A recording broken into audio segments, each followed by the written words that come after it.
Hello everyone, welcome to Desert Succulent. Today we're gonna be featuring Echeveria Subcorimbosa. Itong succulent na to is usually grown for its attractive na rosettes. Yung kanyang leaves will be developing fantastic colorations, particularly if you will be planting it in full sunlight. If you're gonna be looking up close sa kanyang pinaka-leaves, you would notice those kind of lines na nanggagaling sa pinaka-bottom na part ng kanyang leaves stretching out to the center and sa kanyang pinaka-tips. From the top, it would be like this, pero sa pinaka-bottom na part, that is where you could finally appreciate yung kanyang purplish na color. Yung kanyang leaf margins are also somewhat purplish sa edges and at the same time, dito nga sa pinaka-ilalim ng kanyang leaves. This particular succulent reminds me of our Graptoveria Purple Dream.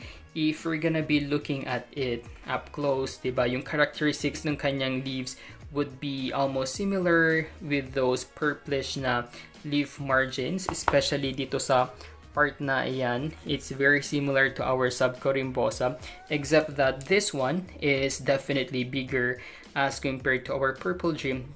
Our Purple Dream kasi they are rosette forming and they are actually known for its cluster na look as compared with our Echeveria Subcorimbosa that usually would look like this. Magkakaroon lang siya ng mga offsets dito nga sa kanyang pinaka-ilalim. This kind of succulent is also very low maintenance. We have to provide sufficient amount of sunlight sa kanya for us to achieve this kind of compact looking na look. I'm trying my best to expose it to the sun even it's the rainy season already. Our Echeverias kasi, they can be best appreciated if compact looking yung kanilang itsura, ganito na dikit-dikit sila, as compared pag nag-ethiollate sila, then definitely you won't appreciate yung kanyang itsura. Itong succulent nito is hindi nakalagay sa ating rain or shine area. Nilalabas ko lang siya every day para maarawan, but when it started to rain, tinatanggal ko siya doon sa ating area since I wanted to stress nga yung kanyang pinaka-leaves. Mapapansin niyo na nag-start na siyang ma-stress, so we can easily see that kind of purplish na color, although what I'm trying to achieve is for our Subcorimbosa to have yung pinkish na color, and we could easily achieve that once na we enter yung ating burr months or the colder months.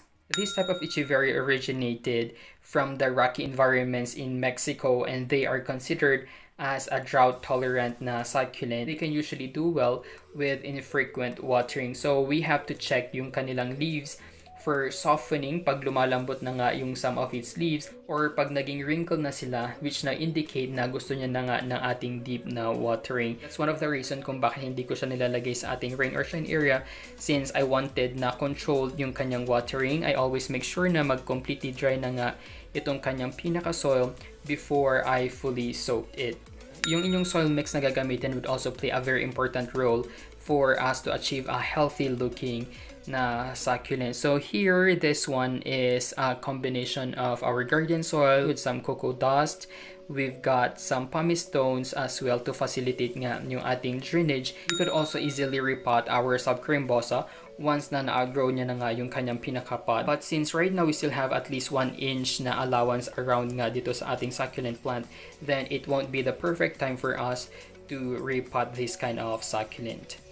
This Echeveria would be expecting to grow in clumps, especially nga dito sa kanyang pinakababang part, and they can easily be propagated nga through separation of their offsets, through leaves, or through stem cuttings. Since this is my one and only Subcorimbosa, the best way for us to propagate this one is yung kanyang pinaka-leaves, since I don't want to behead or pugutan siya dyan. Even if it looks like a single rosette dito sa pinakataas, may mga offsets na siya sa pinaka-ilalim. Ganyan yung itsura ng kanyang offsets. I think we have about 4 here in this part alone. So this is the biggest, and doon nga sa pinakaloob na part, we still have those kind of offsets. So greenish lang yung kanyang itsura. You have a choice if you wanted to separate nga itong ating mga offsets na ito, but since they are still too small, I won't be doing that one. Instead, I will just be showing to you kung paano natin gawin yung ating leaf propagation.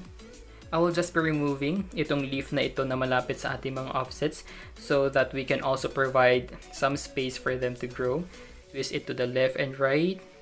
And that's it. Sobrang dali niya ring tanggalin. Walang kahirap-hirap. Let's try to remove one more dito. Ayan, diba? So, this one, ayan, yung green na yan, this one is a tiny offset na tumubo from the ground. And we have another tiny offset na tumubo naman sa kanyang pinaka-leaves. Kaya, hindi kayo mahihirapan na i-propagate or padamihin itong ating mga Subcorimbosa. And why not, diba? It's one of those succulents na I love to propagate kasi nga, very unique yung kanyang itsura. It's very clean to look at. And I just simply love the color nung kanyang pinaka-leaves. Lastly, we also need to check for any pest infestations. We have to treat it right away, as well as we have to prevent nga na magkaroon nga siya ng ating mga fungal attacks, kasi that is something na mahirap i-treat once na nagkaroon na nga siya ng mga fungal infections. And that's all for our Subcorimbosa. Thank you guys for watching. Don't forget to like and subscribe to our YouTube channel. You may also visit our Facebook page at Desert Succulent PH.